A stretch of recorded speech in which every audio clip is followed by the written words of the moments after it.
I'm sure alam niyo po ito, Doc. Kasi pag sinabi niyo na hindi niyo alam na it exists, I'm sorry, Doc, I'm not insulting you, then sasabihin ko pinanganak ka lang kahapon kasi bilang DOH Secretary, alam niyo po yung mga nangyari sa ground, especially a former doctor in your case. Notice ko siguro ito, bilang doctor kayo, Secretary Herbosa, practicing doctor ba kayo? How long have you been a practicing doctor? 40 years na po. 40 years. 1983, May I know, sa hospital po? Philippine General Hospital po. Oh, very good. That's a very good hospital. Okay. So, alam mo po siguro bilang practicing doctor ka sa Philippine General Hospital for many years na marami mga pasyente na kailangan lumabas pa, bumili ng gamot sa butika kasi yung gamot sa hospital ay mahal. You agree or you don't agree? Meron pong ganong cases. Why is it happening? Kung minsan po walang supply.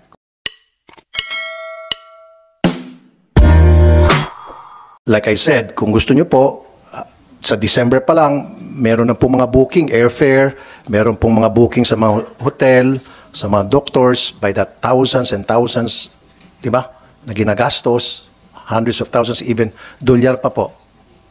I'm sure alam niyo po ito, Doc. Kasi pag sinabi niyo na hindi niyo alam na it exists, I'm sorry, Doc, I'm not insulting you, then sasabihin ko pinanganak ka lang kahapon kasi bilang DOH Secretary, alam niyo po yung mga nangyari sa ground, especially a former doctor in your case. And I respect you being kaya po kayo naging secretary ng DOH because you're a good doctor, I would presume. Tama, sir? Tama, Mr. Chair. We will investigate this and your claims. We'll be happy to receive any knowledge that your office has, and we will conduct the further investigation. And at the same time, we will be more than happy dito kung bigyan niyo po kami yung memo na ipapasa niyo sa mga doktor para magkaroon ng pagbabago sa mga hospital, magkakaroon po mga paskil tungkol sa mga patients' rights. Tama, Doc? Tama, Mr. Chair. Thank you. Dalawang question lang po ako, Mr. Chair. Okay. If I may, Senator Tulfo, speaking about medicine, nandito po ang ating President and CEO ng PhilHealth. Can the PhilHealth also share its planned programs on making medicines affordable and accessible? Meron bang makakover ang PhilHealth na libreng medisina, itong mga generic medicines? At remember to the DOH also, former President Duterte issued Executive Order number 104, setting a maximum drug retail price on certain essential drugs and medicines.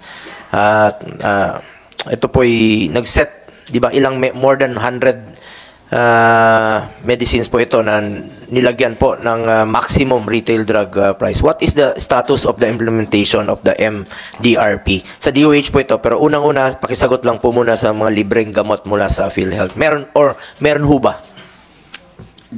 Meron po. Good afternoon po, Mr. Chair. No? Meron po, and Mr. Chair, with your permission, if I can allow my colleague Doc Clem, no, to elaborate on the program for medicines po. No. Sige po. Go ahead, Doktora. Kasi since napag-usapan natin yung medisina kanina. Good morning po, Mr. Chair, and good morning to all the honorable senators. Ngayon po, kasama na po sa consulta package yung gamot po for the primary care, no? So, generic po ito? Yes po. Saan galing yung medisina? Sa mga RHUs din po, or mga health centers at sa mga accredited consulta providers po. Okay, go ahead po. Para malaman po ng publiko na saan sila kukuha ng medisina. Alam mo, Doktora, marami lumalapit sa akin, naghahawak ng mga reseta. Hindi nila alam saan sila pupunta at hingi ng tulong. Kaya minsan pupunta nga ng DSWD para humingi ng financial assistance. Baka may libre naman pong pwedeng ibigay ang ating mga Super Health Center, mga RHU, through PhilHealth po. Go ahead po, Doktor. Yes po. Kasama po dun sa konsulta natin, 21 medications. Ito po ay sumasagot sa mga common illnesses po natin ng mga Pilipino. Katulad po rin, kasama rin po dito yung para sa hypertension, yung mga maintenance medications natin for hypertension, diabetes, at mga antibiotics din po, meron din po kasama yon. Bukod po doon, meron pa rin po tayo ngayong dine-develop na benefit package at for implementation po. Ine-expand na po natin yung gamot, yung tinatawag po nating guaranteed accessible medications for outpatient treatment. Ito po ay nagdagdag na po tayo ng gamot dito from 21 consulta drugs. Ginawa na po nating with additional 32, so that's equivalent to 53 outpatient drugs na po.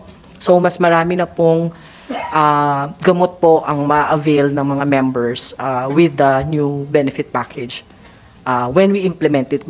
So libre po ito? Yes po. So wala silang babayaran. Ang mag-prescribe yung doktor ng RHU o ng Super Health Center. So saan nila ipapakita yung reseta? Doon sa mismo? Sir, Nandun na yung mga medisina.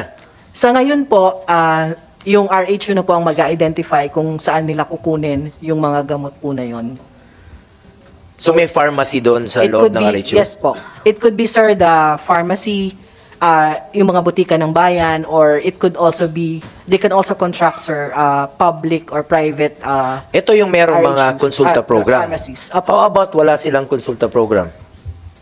Yun po, hindi, dapat po maging member po Accredited. sila. Or accredited.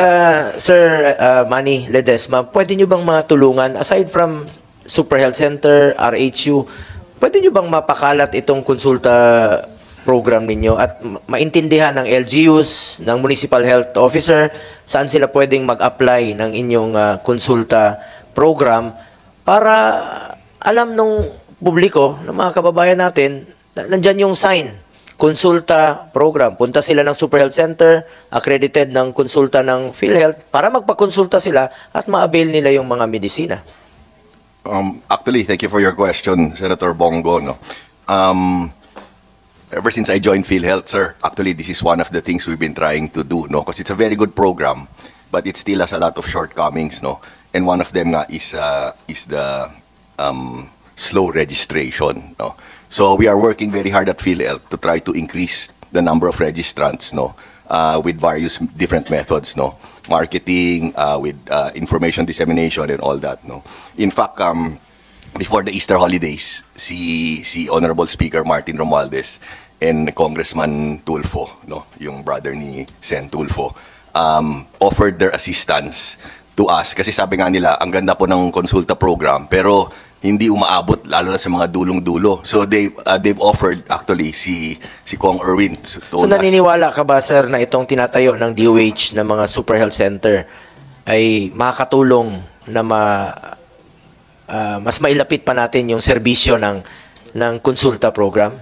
Oh, yes, definitely, Senator Go. So can you help these Super Health Centers to be accredited?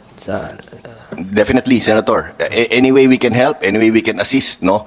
If it accelerate the consulta program, of course we are 100% supportive, no? And we work very closely with the DOH SecTed, no? So walang problema yan po. Moving forward, we will definitely assist, no? In whatever way we can po. Ang gaganda ng mga programa, yung Bukas program, mas mailapit pa natin yung serbisyo medical sa ating mga kababayan, Super Health Center, ito pong mga inyong karaban. Basta anong makatulong na ilapit natin yung serbisyo medical? Actually, Senator Go, at present, currently, we have 22 Super Health Centers nationwide po. Just accredited po. Accredited? Yes po. Mr. 22 Chair, po. pwede makasingit. Talking about magandang programa po itong ng PhilHealth, itong gamot, guaranteed access to medicine for outpatient treatment. Is this going on na?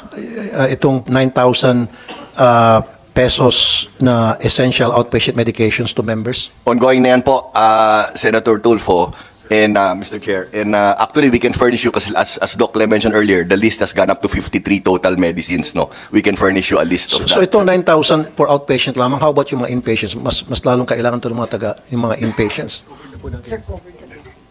Covered na po sa base rate po. So 9,000. Now, ang tanong ko lang po, paano po ma-maximize itong 9,000? So how do we know, going back to the issue I was raising a while ago, na branded ba ang binibigay o generic? Kasi kung branded, ilang peraso lang to. Samantalang pag generic, ma-stretch to na maraming gamot ang may bibigay, madidispense sa pasyente. Understood po. Senator, with your permission, if I can allow Doc Lem to address the question po. Thank you, sir. Sir, meron po kasing fixed price na nilagay po din doon, doon sa 9,000 na yan, no? Doon sa package po. And it actually, wala pong most of these are based on generic prices po. So, and that 9,000 is actually estimated din po to cover the 1 year maintenance po ng mga patients natin or ng mga Pilipinas po na nagsasuffer dun sa mga or nangangailangan po ng mga maintenance drugs like for hypertension and diabetes po. Yung mga generic prices po yan. Okay, mabalik po ako sa DOH. DOH, pwede ba pagsabihin niya po lahat ng mga ospital na sa kanilang website nakalagay po yung presyo ng kanilang serbisyo at nakalagay po lahat ng mga presyo, kasama na po yung mga labs and everything, pati gamot. Kasi sa ngayon, meron po mga ospital na nagko-comply, pero may mga ospital hindi nilalagay doon yung mga gamot, yung mga serbisyo na in-offer nila. Kasi Pag wala yung pupuntang pasyente, pagdating doon, mabubulaga sila, ang mahal pala, o sasabihin sa kanila, pagdating sa bayaran, kawawa naman pasyente. Dapat they have the choice whether to go or not. Dahil nakita nila sa website, yung listahan, yung presyo ng services and what have you. Yes po, Mr. Chair, we'll comply. Okay. And also, isa pa po na notice ko, siguro ito, bilang doktor kayo, Secretary Herbosa, practicing doctor ba kayo? How long have you been a practicing doctor? 40 years na po. 40 years. 1983, May I know, sa hospital po? Philippine General Hospital po. Oh, very good. That's a very good hospital. Okay. So, alam mo po siguro bilang practicing doctor ka sa Philippine General Hospital for many years na marami mga pasyente na kailangan lumabas pa, bumili ng gamot sa butika kasi yung gamot sa hospital ay mahal. You agree or you don't agree? Meron pong ganong cases. Why is it happening? Kung minsan po walang supply, kung kadalasan po available naman kasi hindi kami babayaran ng PhilHealth pag pinalabas niyo yung doktor. So, kung walang supply, make sure dapat palagi may supply. So, dito may pagkukulang ospital. Hindi po, ang ginagawa ng hospital... Kasi po, as it is, stress na nga po doon sa kamag-anak na nagbabantay, na yung kanilang kamag-anak, naghihingal o what have you, and then lalabas pa sa ospital at maghahanap ng gamot kung saan-saan pa. Kung minsan, naulanan, nagkakasakit, pagbalik o nasasagasaan pa yung pasyente, yung bantay ng ospital. Opo, so may mga government hospital, may tinatawag silang consignment. So ang ginagawa nila, they make it available tapos binabayaran per kuha para hindi lalabas ang patient. Kasi pag nag-complain yung patient sa PhilHealth, hindi babayaran ng PhilHealth yung ospital. So always make sure dapat, Doc, from now on, lahat ng mga public hospitals especially, palaging naka-stock up sila na hindi na po kailangan lumabas pa ng mga kamag-anak para maghanap ng mga butika na mabibili ng gamot na nireseta. And then pangalawa po, dapat nakalagay po sa website ng mga ospital yung mga serbisyo at mga presyo ng serbisyo at mga gamot na ino-offer nila. Nang sa gayon, hindi na po magpapagod yung mga pasyente. Meron na silang choice whether to go there or not. Kasi in some cases, pupunta sila, mabubulaga sila. Tulad sinabi ko, mahal pala rito, lipat na lang ako ng ospital. Nasayang po yung pamasahe nila, especially kung medyo emergency. Mabuti sana kung elective, di ba? You agree, Doc? I agree, Mr. Chair. Tsaka meron na pala kaming administrative order ng Department of Health 2021-0008 requiring the posting of prices in all health facilities. So papa-reiterate ko po ito at i-distribute natin sa lahat ng health facilities para mag-comply. Yan nga sinasabi ko, Doc, meron tayong mga gandang batas, meron tayong mga magagandang mga department order. Ang problema, kulang sa implementation. I agree with you. Kaya lang, tingnan niyo po yung mga website ng iba't ibang ospital. Meron po nagko-comply, pero meron pa rin, marami pa rin na hindi. So make sure dapat sila in compliance para hindi naman po nabumukhang sayang po yung department order na yan. Di po ba, Doc? Yes, Mr. Chair, we will. Thank you, Dr. Herbosa.